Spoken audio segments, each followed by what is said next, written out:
За тэгэхээр 2024-өөс 25 оны бас хичээлийн улиралд манай дээр нэгэн сонирхолтой бас хөтөлбөр байна. За энэ хөтөлбөрөөр бас 5 дахь жилдээ явж байгаа тийм. Тэгэхээр нэг жилийн энэ кодчлын бас эрчимжүүлсэн энэ хөтөлбөрөөр одоо 5 дахь жилдээ амжилттай явж байгаа та дөрөнд дурдсан. Тэгэхээр та яг энэ хөтөлбөрийн талаар бидэнд танилцуулж өгөөч.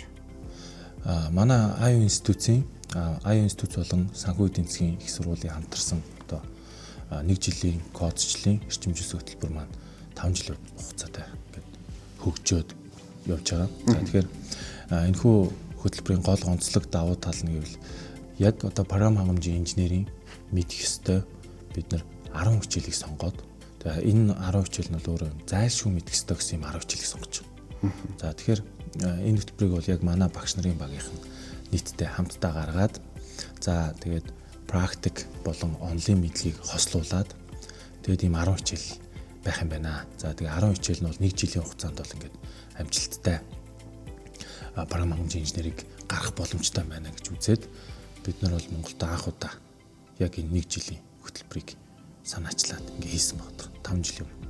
Тэгэхээр энэхүү 1 жилийн хөтөлбөр маань үндсэндээ 2 хэсгээс бүрддэг. Тэгэхээр ямар 2 хэсгээс бүрдээд байгаа гэхээр эхний 5 хичээл нь бол онлайн хичээл. Ерөнхийдөө програм хангамжийн одоо суур фундаментыг бид нэр сайн судалдаг гэсэн. За сүүлийн 5 хичээл нь бол өөрөө одоо ажлын байран дээр ч юм уу одоо програм хангамжийн одоо үйлдвэрлэлд хамгийн шаардлагатай тийм технологиудыг заадаг. Хамгийн шинэлэг технологиудыг заадаг гэсэн. Тэгэхээр бид нар шууд технологи заахгүй гол онцлог нь заавал суурийг заадаг. Яагаад ингэж заагаад байгаа вэ гэхээр бид нар сэтгэдэг програм хангамжийн инженерийг гаргахын тулд суураа мэддэггүй хүн өөрөө сэтгэж чадах болчдөг. Ялангуяа програм хангамжид нэг даалгавар өгдөг яг өрлөгчин шиг гэсэн. Бид нар бол барилгаар бол өрлөгчин бэлтгэв ш. Барилгын инженер бэлтгийг хичээж 1 жилийн дотор энэ хөтөлбөрөөр гаргасан байна. Тэгэхээр яг 1 жилийн хөтөлбөр гэж байна шүү дээ. За 1 жилийн хөтөлбөр ерөнхийдөө дуусаад оюутнууд маань түрүүн та дурдчихсан ярианда дараагийнхаа мэдээллийн системийн анги руу бас шилжин суралцах боломжтой гэдэг. Энэ яг ямар боломж үүсэж байгаа талаар та хэлээд өгөөч. Одоо мэдээллийн систем менежмент дээр бол менежментийн ангийн хувьд бол бид нар програм хангамжийн үндсэн мэдлгүүдийн 1 жилийн дотор бүр эрчимжүүлээд шахаад орчиж байна гэсэн. Тэгээ үргэлжлүүлээд нөгөө менежментийн скиллүүдээ сураад гарахаар одоо ерөнхийдөө бол мэдээллийн систем менежментээс бол сайн төслийн менежерүүд гардаг санхүү эдийн засгийн сургуулиас бол.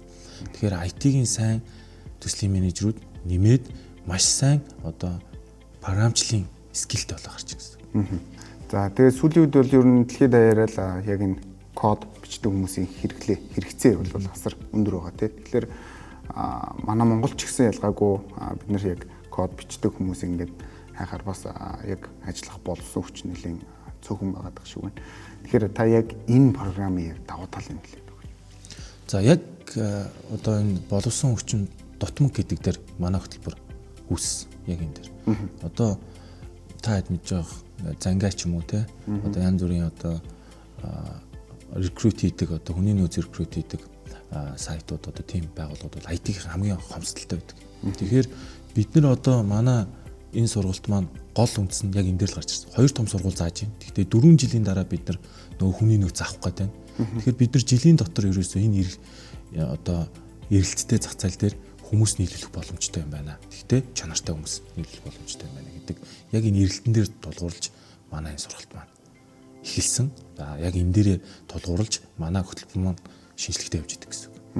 Та хөтөлбөрийг нэг жоохон дэлгэрүүлээд өгч. Ер нь бол гадны ямар нэгэн сургуулийн суурин дээр тавигдсан уу эсвэл энэ яг та хэдийн өөрсдийн боловсруулсан ийм хөтөлбөр болоо. За хөтөлбөрийн ер нь бол үндсэн одоо хичээлүүд бол ерөнхийдөө мэдээж гадны том сургууль одоо бид нар бол хамгийн эхэлж Тайваны сургуультай хамтарч ирсэн. Тайваны сургуулийн суурин дээр бид нар босгосон багт. За тэгэхээр нэмээд бол одоо нэг анх бол тэгээ босгоо явсан. Одоо бол баг бидний одоо сүүл рүүгээ нөгөө технологич нь маш урт хөгжиж байгаа. Тэгэхээр бид нар алдаа оноогоо 5 жил харцсан. Сүүлийн одоо 2 дахь 3 дахь шинжилэлтээр бол бид нар дандаа өөрсдөө хөтөлбөрөөр шинжилж явсан. Яг нөгөө Монголын одоо нутагшуулна гэж ярьдаг шүү дээ. Тэгэхээр Монголын зах зээл дээр яаж нутагшгүй гэдгийг харж бид нар эргэлт нь юу вэ? Одоо жишээ нь AI-аар төгсөөл ирсэн амар лаглаг том сургуулиуд төгсөөд ирсэн програм хангамжийн инженерүүд байна те. Яг үндэ Монголд орж ирээд AI-аар төгсөөд ажилламаар байхгүй. Тэрний оронд маш сайн одоо веб аппликейшн бүтээдэг программист, маш сайн мобайл аппликейшн бүтээдэг программист ч юм уу. Ийм ажлын байрууд эрэлттэй байдаг байхгүй. Тэгэхээр сүүлдээ бол манайх бол яг энэ Монголынхон одоо Монголдоо нутагшсан ийм хөтөлбөр хөгжүүлээ явсан гэсэн үг. Тэгэхээр та яг 1 жилийн эрчимжүүлсэн хөтөлбөрийг бас танилцуулга өгсөн танд баярлалаа. Таны болон танай оюутнуудын бас цаашдын сургууль хөтөлбөрт нь амжилт хүсье. Баярлалаа.